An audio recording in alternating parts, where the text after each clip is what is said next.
Yeah, all right. I'm glad to be here with y'all. I thought it was interesting.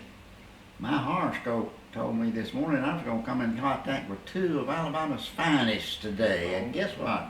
Look a here. Jim Knight and Chester Bing. We were right on it. Well, this is rather unique opportunity, and hope there might be something worthwhile comes out of it.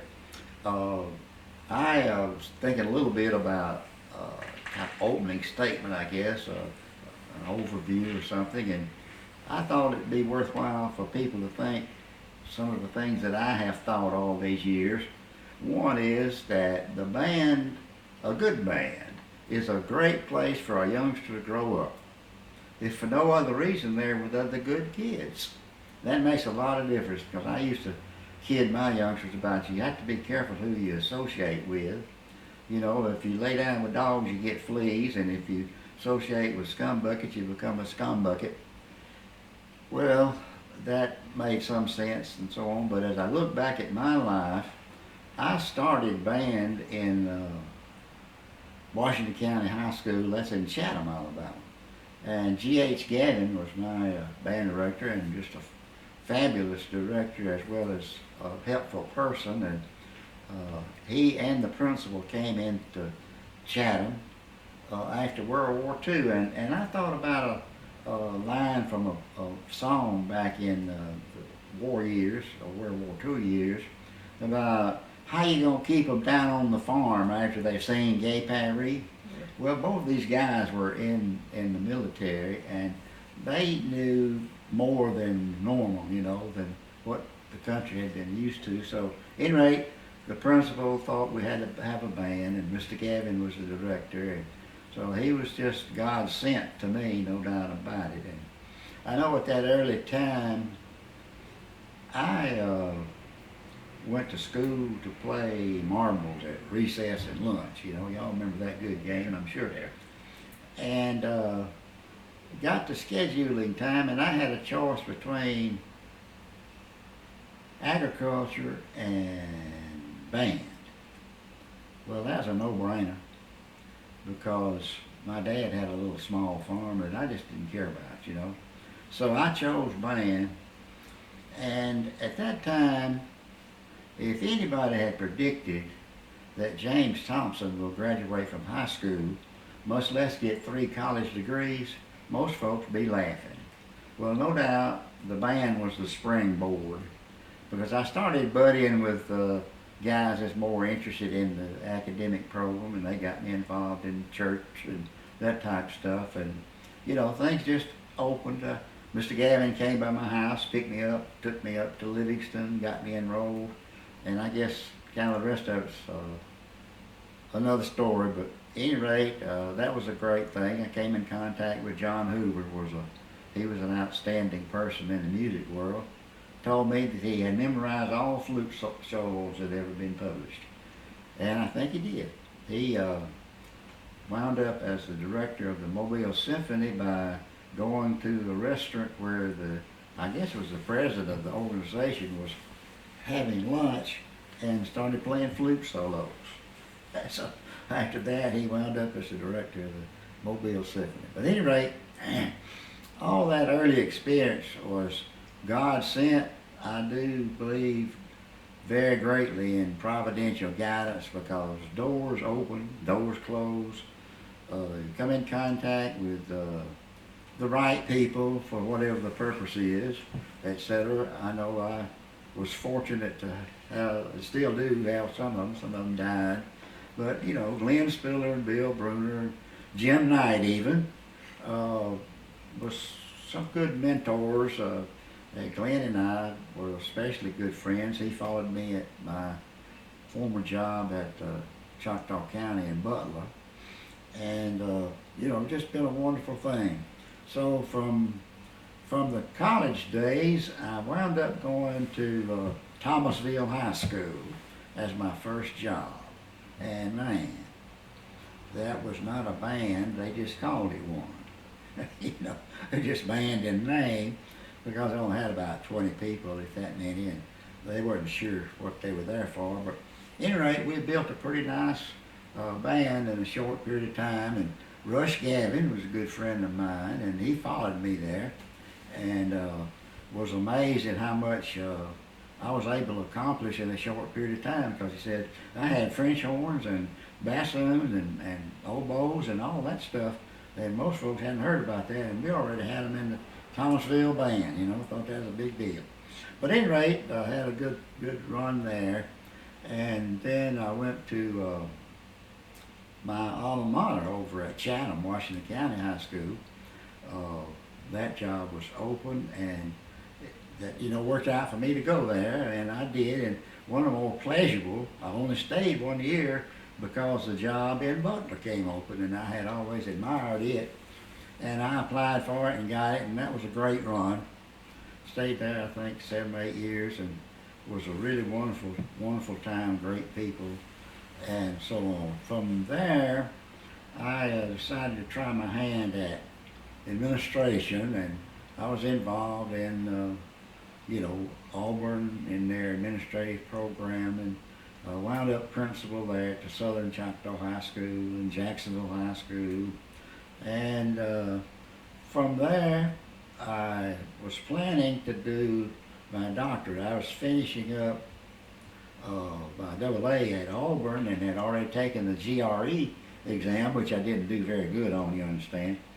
But at any rate, I was going to go get in the doctorate program, but I had a call from Alexander City.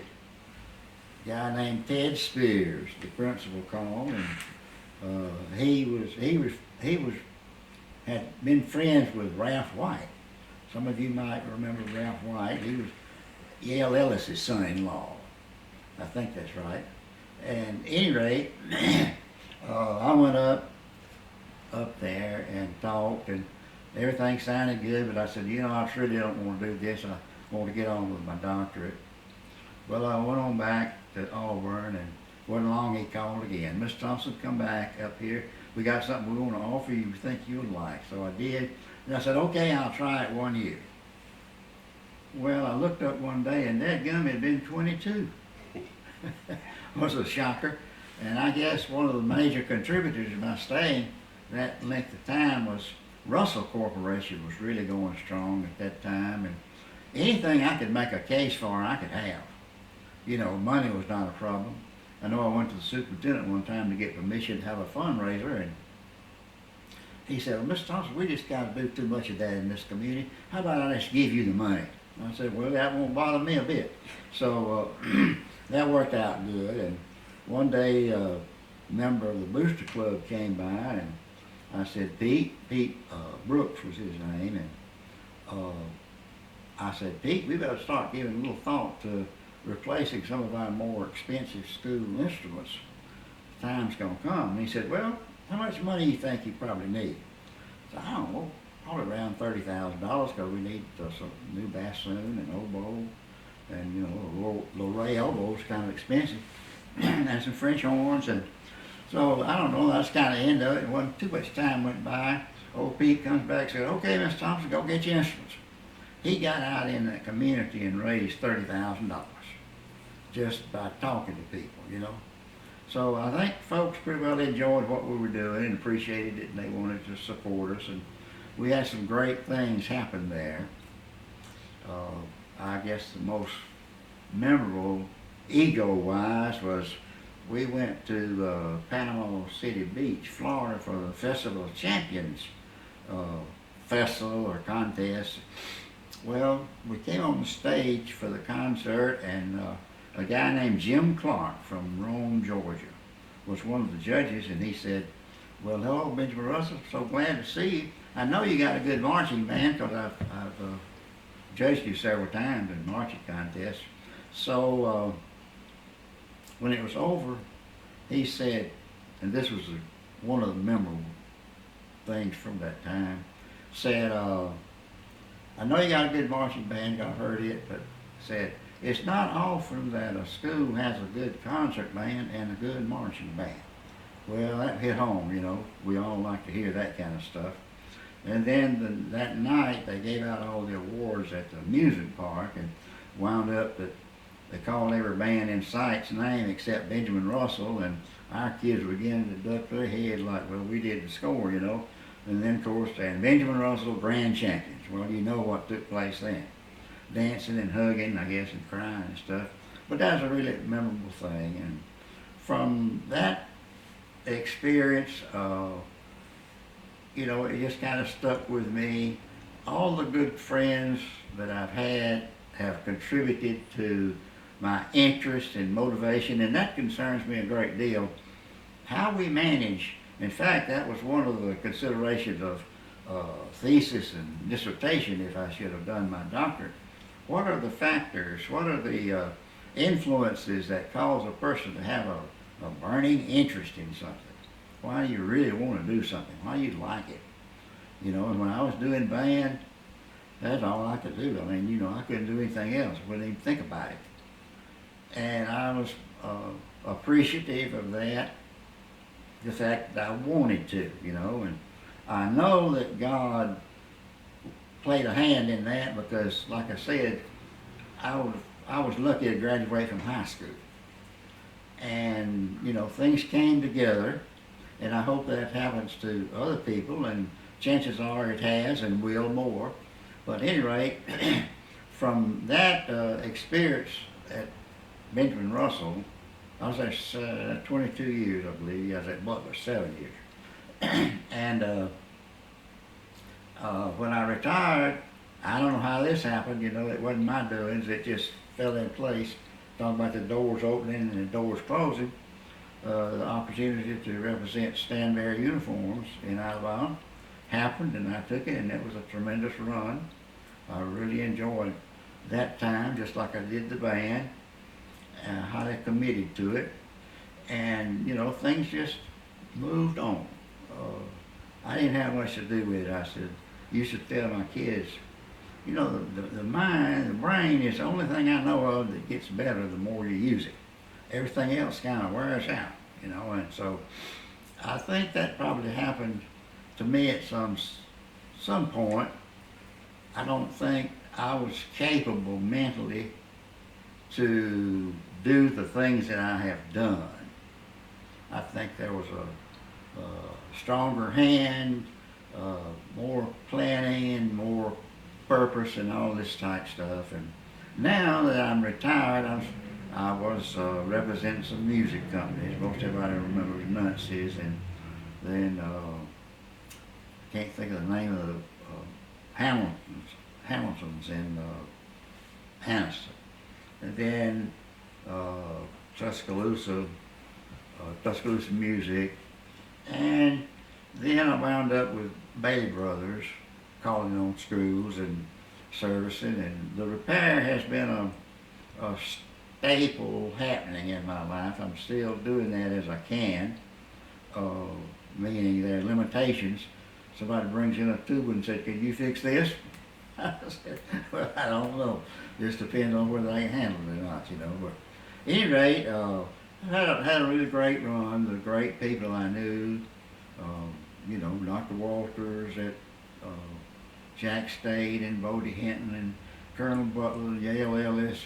Had some great acquaintances, great people that helped. I think for band directors that see this that might have some interest, I believe a lot of the opportunities I had were kind of designed for me. I was designed for them. I believe that band directors that are only considered or concerned about the band playing in tune probably better find them another job. Better be looking for another job. They need to know that there's a lot more to the kids being in the band than just playing in tune. The things that happen to those kids during that preparation for performance and stuff, that's where the education is. All the good habits that they form. Just I know I had a little saying that really stuck with a lot of kids and parents too. On my 80th birthday, I got worlds of Facebook messages. And the one thing that was mentioned most was, if you're on time, you're late. Well, You know, that just something about it that stuck, and kids still mention that to me. And that's what, 25 years ago, I guess, you know, that they still think about that, and they pass it on to their workers and this type stuff. Then was in church one Sunday, and this girl that was married to a former student, and she was a student, touched me on the shoulder and said, "Mr. Thompson, I want you to know that you're responsible for Brian and I getting together." And I said, "Well, I'm sorry." But at any rate, it worked out okay for them, and they're just great people. So I've had a good run, y'all.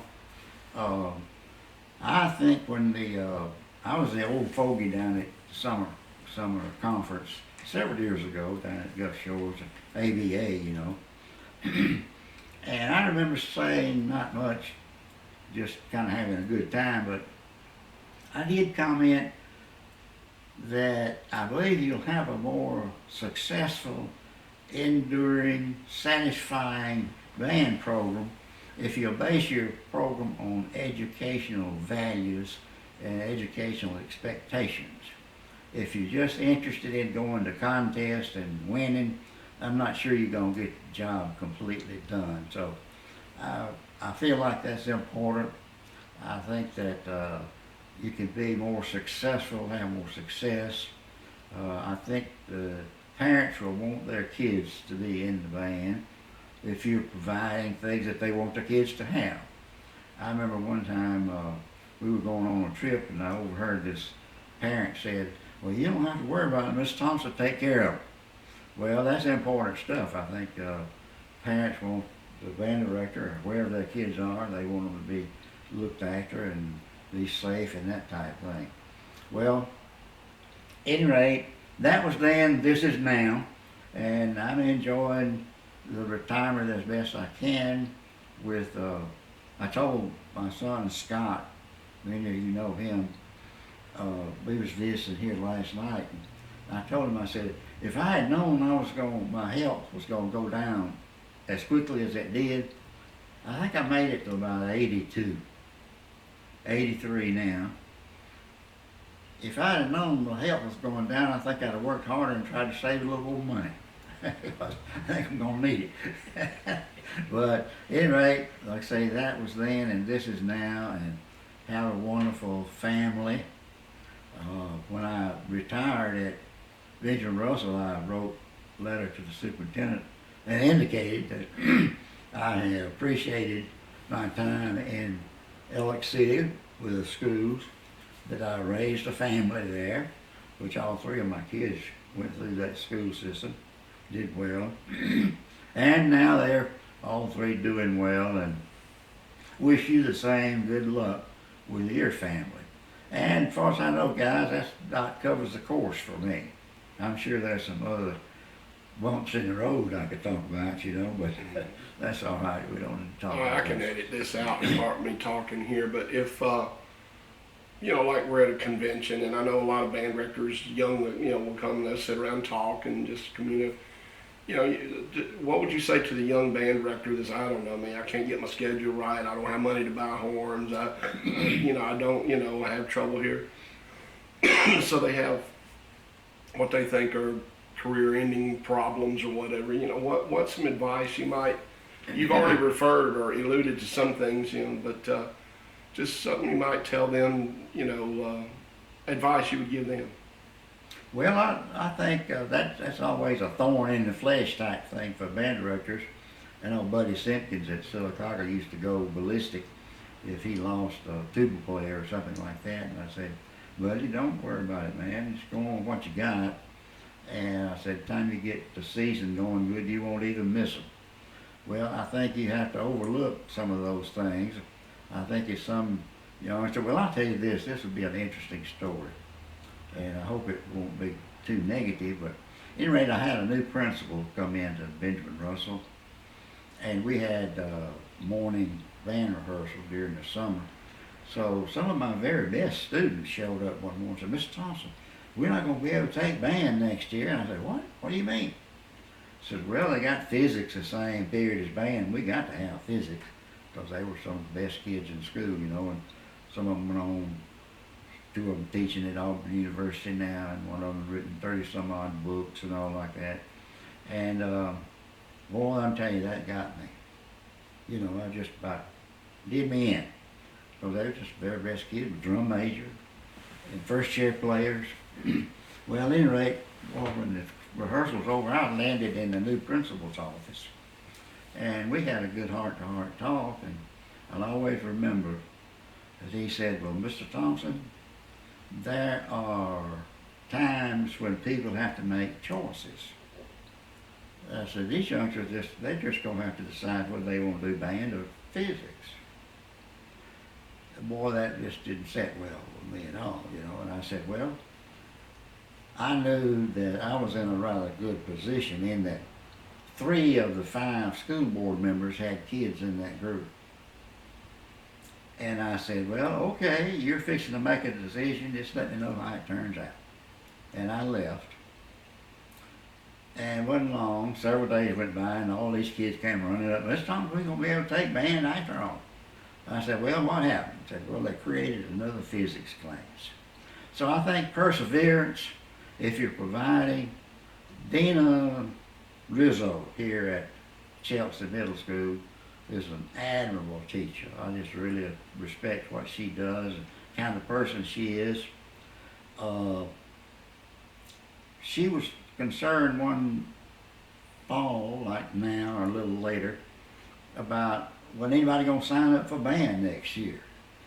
And I said, Dina, girl, you don't have a thing to worry about. I said, these people know what you have to offer, and they're gonna want some of their kids to have some of it. Had 120 beginners the next year. Well, I think that's important for the band director to try to establish a program that's respected. I know my concerts were designed, I always tried to play what I called a respect number. You know, had a lot of finger wiggling on it, a lot of technique and all that sort of stuff. But I also always tried to do a lot of entertainment. And I remember one year, one little girl, we sold 1,200 tickets, pre-sale tickets, to the concert where we were playing Paul Yoder's Hurricane. Well, boy, we did it right. You know, we did, one of the booster parents had an old, low-pitch police siren. Well, we used that to set the stage, and we flipped the stage lights, work lights, like lightning, and just set it all up. Had the wind blowing through the microphone, and then we started playing Hurricane. Then we got down to the middle of the I, where it's really beautiful French horn solo, and we just had the switchboard person change the light colors just as fast as they could. They'd be red, green, blue, whatever. Rather psychedelic. At any rate, that was kind of effective. And then we got to the end, and we were supposed to do a progression up to a dominant chord. And so instead of doing the dominant chord, I just told the kids, I said, when we get to that last note, don't play. You scream as loud as you possibly can. Just bloody murder, you know. Well, they did. Well, that was the talk of the town. I think those kind of things go a long way in helping to overcome the negatives that come up, and they will. You know, you just never seem to have enough money, but I was fortunate because in Ellick City, the Ellick City Lions Club was responsible for starting the band back in 1942, I think. They went to the school board and said, if you'll let us have the concession stands at the home football game, we'll finance the band. Well, they did that all through my time. At the Christmas concert, they'd show up with a check for $10,000, $12,000 that they had made profit at the concession stand. So money wasn't a problem. Like I said, anything I could make a case for, I could have. So all that process, it's a building thing. If you're doing what people want you to do, if you're providing things that the parents want their kids to be a part of, your program will become an institution in that time. I know I hadn't been too long now, several months. I was talking to one of the former band parents, and they said, "Mr. Thompson, we were talking the other day, and we all agreed that your time with the Benjamin Russell Band was the golden age of the Benjamin Russell Band." And I said, "Well, man, that's good to hear. I appreciate that." We did have some good times. We had some really great trips. We went to Washington, D.C. several times. We went to Disney World. We went to Opryland. We went to Mexico. You know, things just happen for us. And again, I don't really take full responsibility for that. I know I was a major player, but I don't think I was smart enough to figure all that out, Jim. You know, that came in a strange way. So at any rate, I appreciate this opportunity to relate all this to anybody that might be interested, or if it should be helpful, that would be great. As far as overcoming the little bumps in the road, you know, the scheduling and the lack of participation and so on. I think if you persevere and let it be known that you're trying to help youngsters, I think you'll be okay.